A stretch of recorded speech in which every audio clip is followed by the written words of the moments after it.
like a bird on a tree. I'm just sitting here. I got time. Hello everybody! Today we are out at the Baroness's Racetrack with a truck and trailer and no horses inside the trailer just yet. Keyword being yet. I've gone from my barn in Silverglade to the racetrack, and for those of you wondering what on earth I'm doing here with no horses and a trailer in tow, this morning I will be taking part in the monthly horse sale auction at the racetrack to see if there are any interesting projects to take in and hopefully transform into a really solid English riding horse for myself. At this moment, I have no idea what I'll end up with, if anything at all. I don't have too many expectations of what I want yet, and I'm hoping I just kind of know when I see the right horse, which is probably a really bad idea going into a horse auction. But anyways, without further ado, let's go see what's in store for us at this auction. At the Baroness's auction, you can find all sorts of horses here, from pregnant mares to draft horses to ex-racers that come from all sorts of different backgrounds, experiences, and levels. There is a wide variety of horses here, but most are definitely rescue types that have had their fair share of hardships in life. And I was here to hopefully bring one of these horses home and help them become a great all-around horse that they probably never got the chance of being. When it was time, I nervously awaited in the stands for the bidding to begin. This was my first ever time going to a horse auction, so I wasn't too sure of what to expect or how to know if a horse I might want to bid on is truly the right horse. As the auction began, I found myself checking out a beautiful mahogany bay mare. She was a 6-year-old thoroughbred recently retired from the racetrack. Her name was Nebula, and she had such a kind and gentle expression. Not to mention, she was in the shape of her lifetime. She's been racing in the circuit here at the racetrack since she was 3, and it sounds like she was born and raised there. However, they are retiring her because she simply wasn't fast enough, so she's off to greener pastures. I couldn't help but feel a connection to her, but apparently others felt the same way because I was not the only one who made a bid on her. Eventually, she became so out of my budget of 2,000 shillings, and I had to pass her up, but I'm sure she'll make a great companion and riding horse for someone else.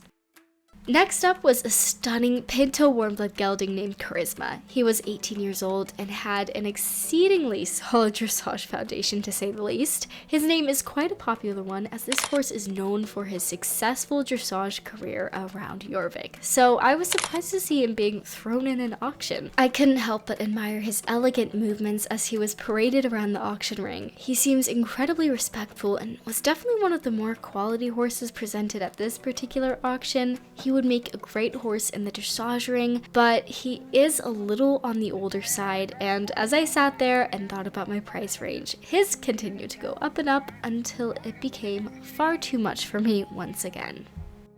After a few more horses came and went, I spotted a pair of young Connemara sport horse ponies, Max and Bella. They were both 4 years old, and their owner explained that they were part of a breeding program but were never actually used for riding. They had a sweet bond and seemed eager to find a loving home.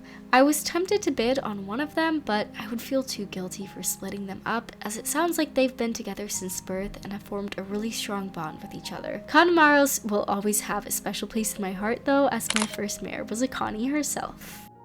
As the bidding continued, a striking Fleven gray mare caught my eye. Her name was Luna, and she was a 10-year-old Lipizzaner. With her flowing mane and noble stature, Luna radiated grace and strength. She has had training in dressage and had apparently also, well, more than dabbled in trick riding for some time, but her owner needed to sell her due to a change in circumstances. It seems she hadn't been worked in quite some time, as she had accumulated a bit of a chub. This mare was a showstopper for sure, and I absolutely adored her. I threw a few bids in, but ultimately stopped as the people I was bidding against were very adamant about taking this mare home with them. I won't lie, my heart was a little broken as the winning bid was called out and it wasn't me, but that's just the way auctions go sometimes. The next thing you know, there was a commotion as a large draft horse entered the auction ring. His name was Duke, a 13-year-old Shire with a heartwarming backstory. Duke was rescued from a neglectful situation where he spent his days pulling carts from dawn until dusk with little rest and not nearly enough food. His rescuers had been nursing him back to health, although he was still pretty scrawny and had a lot of filling out to do. rescue. Despite his rough past, he had a gentle and trusting nature. I was so close to making a bid because I just sort of fell in love with this horse and his story. The crowd was definitely shocked, but then in awe when he decided to take a little nap halfway through his bidding. I was about to put a bid, but then reality slapped me in the face as I reminded myself that I need to be here to buy a project suitable for all-around riding, and I'm simply not looking for as big of a horse as Duke was. And while it was hard to turn down a horse as kind-hearted as Duke, he just wasn't practical for what I'm planning on doing with this new horse. Just as I was beginning to think I wouldn't be finding my perfect project horse this go around, the moment arrived when a young Mustang was brought out. His name was Copper and he stood at 15 one-hands high. At first glance, this horse had such a lovely build. He definitely had muscle that needed to be built up as he was looking a little skimpy, but I immediately saw potential in this horse. Although it was looking dull, he had a stunning red roan coat. Upon a closer look though, he had such wary and tired eyes. Apparently though, he was a part of the Adopt Mustang program from the South Hoof Rescue, and he was exactly what I was looking for. One I could transform into a healthier, happier horse that I could later on down the line have fun with. And so it began again, and I decided to bid on him. With each counter bid, my heart sank. I was getting scared that I would be outbid and lose the opportunity to rescue him. But determination was fueling my spirit, and I refused to let this horse slip away into unknown hands. And just like that, a bidding war began. I recognized the man who was bidding against me as the man who owns the Dews Farms, aka the unfortunate Dews Farm, as it is known for giving the horses that live there a poor quality of life. Just like that, Copper broke through my budget. I was just about ready to call it quits and give up when I decided to place one more bid. And as anticipation hung in the air, there was no counter bid from the Dew family.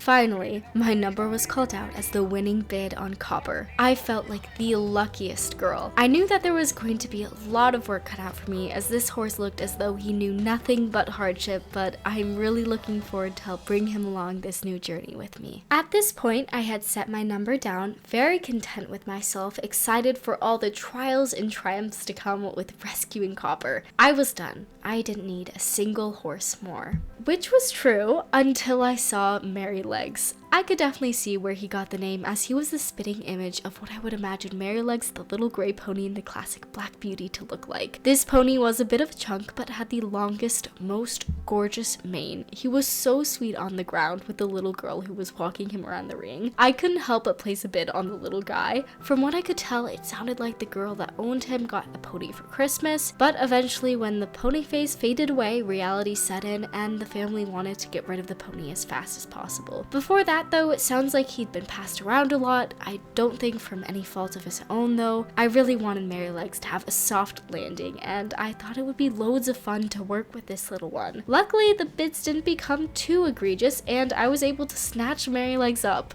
I will definitely not be changing his name, that is for sure. 2 horses later, the auction came to an end, so I found Copper's handler, who was a representative for the South Hoof Horse Rescue team, to hopefully get some more info on him and then take him home. She very kindly let me take a little ride on him before bringing him home, so when I took him around, we did ride Western, as that's what he's been doing in training. Plus, he's only had a few rides on him, so of course I didn't want to shake it up too much. For a green horse, he was understandably pretty gangly and didn't know how to properly carry himself. He didn't have a lot of confidence and was showing some typical behaviors of a very green horse, which I wasn't surprised to see, as that's what I was expecting. We didn't do too much as he isn't fit for a lot, but I gave him a little walk and trot, and overall I was pretty pleased with how he was going. Once he gets his confidence and a little more knowledge, I think he's going to be perfect for what I'm looking for. I will say I'm very thankful to have gotten a horse from such a reputable place like the South Hoof Rescue, so I really know what I'm getting before starting to train him. The rescue would not be putting a horse up for auction they didn't think was ready mentally and physically for it. I can already tell though, once he comes out of his shell, he's going to be such a joy to work with. He's got that class clown personality. A gentle start and getting a solid foundation is what I think Copper would really benefit from.